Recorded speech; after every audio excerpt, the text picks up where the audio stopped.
Welcome to our War Eagle Studio Poetry Chat. Joining us today are Alicia and Kinsley. Good morning. And they are going to be sharing with us their process, inspiration, and ideas for their poetry writing. So, Alicia, why don't you kick off our chat? Oh, hi, I'm Alicia, and my poetry is called Gray. It's a color poem. And truthfully, what made me think of this was gray is not really a color that people think about a lot. It's just sort of there. It's sort of just like a color that people see and they don't really register because it's more of a dull, more of a hiding color. And so I'll start reading. Gray is the color of sight. Smoke blinds, choking, deceiving all that pass through. Fog makes dark. With a touch of sun, it illuminates the most invisible pain. And what I was thinking of here is that, like a burning building, smoke will blind anyone who comes through. Anyone that walks in, walks out, you can't really see. And then fog. If it's foggy outside and there's no sun, you can't see either. But with that touch of light, that touch of sun, it can illuminate the most invisible pain. It can show anyone that's been in pain, anybody that's been hurt. There are gray clouds and gray shoes. Mirrors feel gray, deterring and distorting. And what I was thinking here with mirrors is that when people look into a mirror, they think, well, I'm not pretty. And that's not true. You should look into a mirror and think, I'm pretty. This is me. I'm me, you know? And so that's why I feel like they're deterring and distorting. They distort your mind on how you look. Gray clouds that rain on everyone's parade. Thunder that strikes terror into the heart of the ignorant, and gifts recognition to the hearts of the weary. Thunder sort of like to a child, it's terrifying, but to a farmer, it shows rain. It can be terrifying, but it can also be recognition. It can be happiness that there's finally rain. Say in California where there's a drought, thunder would be a good thing. Gray should be the dividing line between good and bad, not a product of fiery hatred that builds and destroys. And this goes back to the fire, the smoke. This sort of shows that it should be the dividing line between good and bad. It shouldn't be just white and black. There should be a little bit of white, a little bit of black, and all that gray in between. And not a product of fiery hatred. It shouldn't be the smoke. It should be the fog. It should be able to see, be able to illuminate, not choke, not deceive. Gray feels like isolation, cold and brooding. Gray is the adjective that describes dull, a gray life. Slow, dull, unimportant. That shows to people who work a 9-to-5 job. People who feel like their life isn't important because they aren't some big world leader. They aren't somebody who is part of an organization that helps. That's okay. You're providing for you. You're providing for, if you have a family, you're providing for them. And that's what makes it important.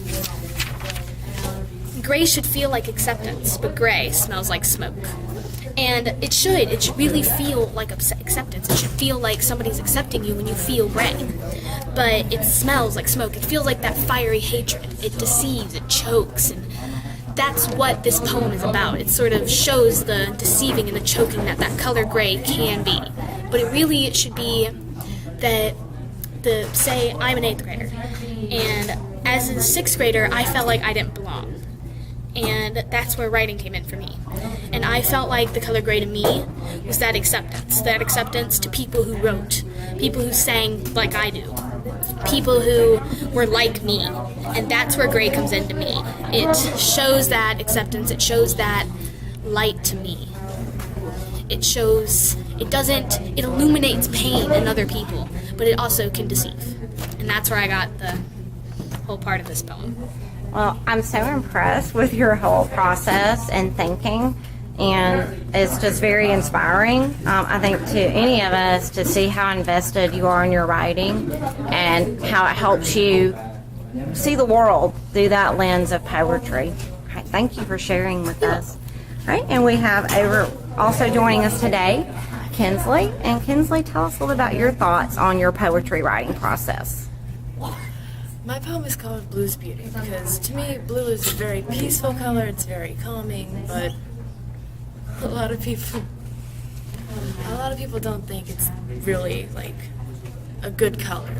A lot of people associate it with bad things like sadness or denial.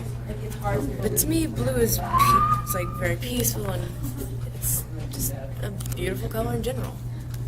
I'll start reading now. Okay. Blue is the color of a cool spring day, a beautiful swan gliding on the lake. Blue is the color of coolness and beauty. With this, I was expressing what I just said, how I imagine blue. There are blue wakes awaiting someone or something to come to it. Blue feels like a cool breeze running through the trees. The color of peacefulness, but so many believe that blue is the color of sadness. It should be a peaceful experience, not a broken heart's lament. With that, I was talking about how many people associate blue with the color of sadness, like saying, I feel blue. I don't feel happy. I'm just not okay with the world. It's sad that some people think that because not all colors are just have one meaning. Like how Alicia said with gray. Many people associate with like fiery hatred when it can be, but it can also be something else. Blue feels like an ocean of calmness awaiting anyone who is willing to embrace it. Blue is the mistreated color of the spectrum, people claiming to know what it means, yet having no idea. Like I just said, it's misunderstood. Blue should feel like the cool breeze that holds a child's kite in the air. But blue sounds like a heavy rain pouring on a windowsill. That's not what I imagine, though. I imagine blue being like blueberries or like a beautiful sky in the morning or in the night. Like, that's just kind of my interpretation of blue. That's how I see it. Well, I really am impressed and inspired by how you're both kind of pushing the boundaries of how we might interpret a color through poetry and maybe challenging some of the stereotypes or traditional connotations that people might have with those colors, and that you were willing to push those boundaries with your poems. So thank you so much for being generous and sharing your time and your wisdom and your insights. And we invite you to join us for our next episode of the War Eagle Poetry Chat.